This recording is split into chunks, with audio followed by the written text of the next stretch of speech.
Well, like magic, here we are back with the belts just suddenly appeared here. Of course, they didn't really appear like I wanted them to.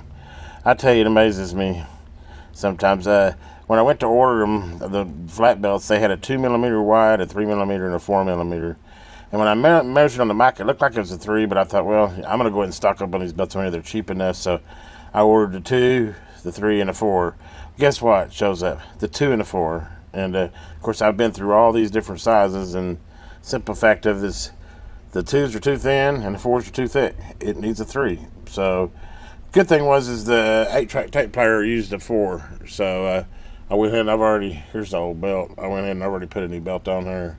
So at least we got one of them replaced so far. Well, with magic of camera, next time I'll be back, I'll have the next ship. Well, hey guys, just like that, like magic, I got my 3mm in, and I dug through there and found one that's a little bit on the small side, but it's nice and tight. Hopefully it's not too tight. But we'll give her a quick test here before I start putting this monster back together. But anyway, again, I'll show the links for these belt kits, but now I have a 2mm wide, a 3mm wide, and a 4mm flat belt wide kits. I think all in all I got like $20 in all of them, and you can see I have piles and piles of belts. It'll supply me for years to come, so I'm not too upset about that. But anyway, let's see if that belt I got will work for what we need. Let's go ahead and...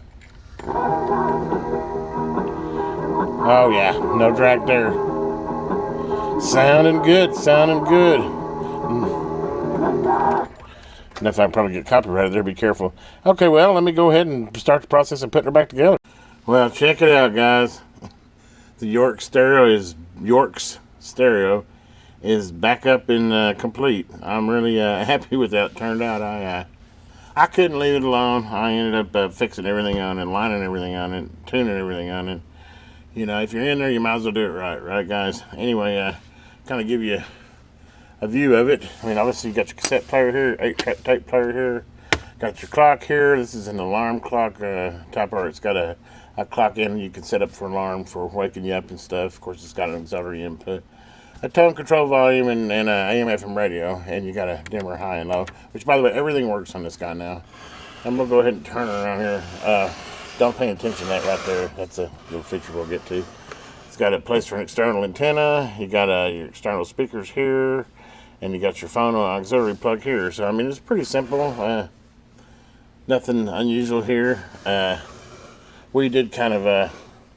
we couldn't leave it alone, and I guess, I'm sure when this unit came, it probably came with some speakers of some sort, you know, some little cabinet speakers. But anyway, I got to looking at it, and I got to thinking, you know, this radio would be a lot cooler if it was like a kind of like a box radio or a transistor radio. So lo and behold, I got the old hole saw out and cut some speakers out in the side. These are little Sony 2.5-inch speakers, and they're magnetically shielded, so they work perfect for the application. They're full range.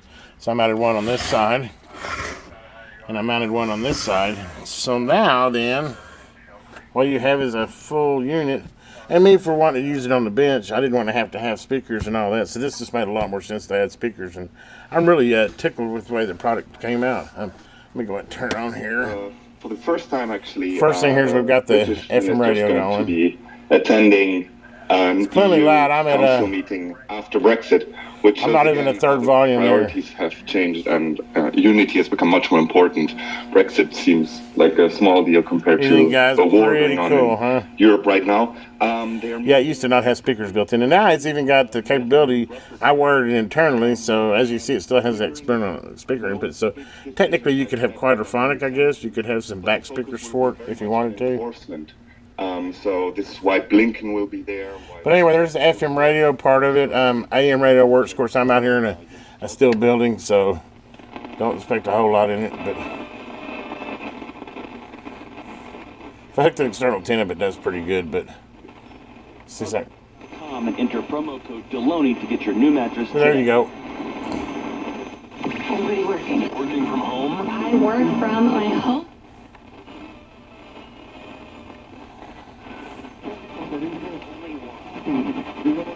Sensitivity is not bad. But the sensitivity is not bad. I mean, nothing to complain about there.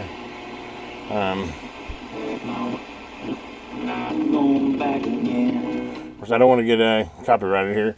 So anyway, there's the AM/FM radio. As you can see, it works just like it's supposed to. Stereo as well. There's the stereo light. Now then, let's go ahead to the cassette player, which kind of delayed me a couple of days. I'm not waiting to get a belt. Had to be a 3mm wide. And of course, as I told you before, then came in at 2mm wides and the 4mm. But I got her, and we'll have to be real careful with this. I don't want to get copyrighted, so I'll just play it for a second, but show you. It's kind of interesting too that it just says tape, but you got tape 8. So basically, if you put them in both at the same time, yes, they both play at the same time. So I guess it's just up to you whether you use some common sense and only play one of them at a time. But anyway, we'll go ahead and start with the cassette player. This is an old ratty cassette. I got it from a garage sale, so I mean, don't base the player on the quality of the tape, but point being is it works.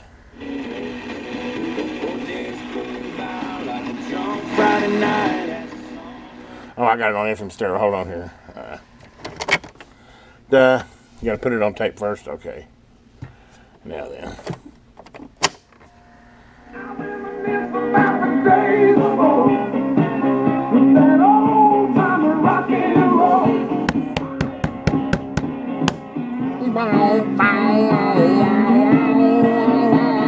Anyway, as you can see, cassette player works just fine. Great for me testing cassettes if I need to test a cassette, see if it's good. And then we got the good old 8-track, which is why I actually bought the unit in the first place. And actually, it worked right off the bat. I did go ahead and line the head and put a new belt on it and cleaned it. But this is an old tape, as you can see.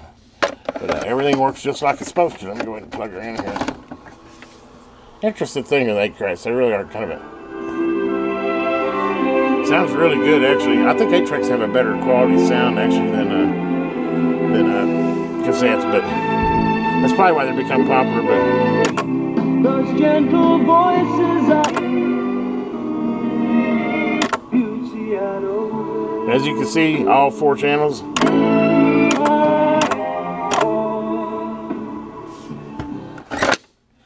Work like they're supposed to.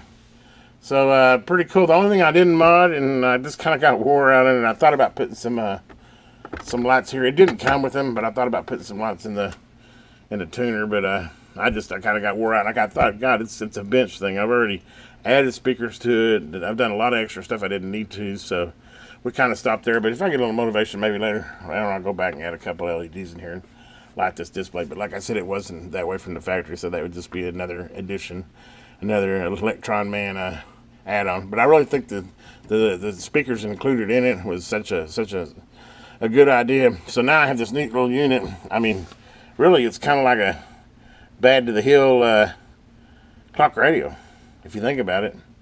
You got your clock, got your wake, got your alarm clock, got it even dims and brights, and you could play cassettes, or you could set it up too where it could wake you up to a cassette or to an 8-track or even auxiliary. So basically what I did is I converted a little mini stereo into a big alarm clock. I think is what we've done. But anyway, this is part 2. I'm done with it. I'm going to find a place to put it up here on the bench. It's going to come in real handy when I need to check 8-tracks and cassettes. And hey, if I want to listen to NPR or something on the radio, and come in handy for that too.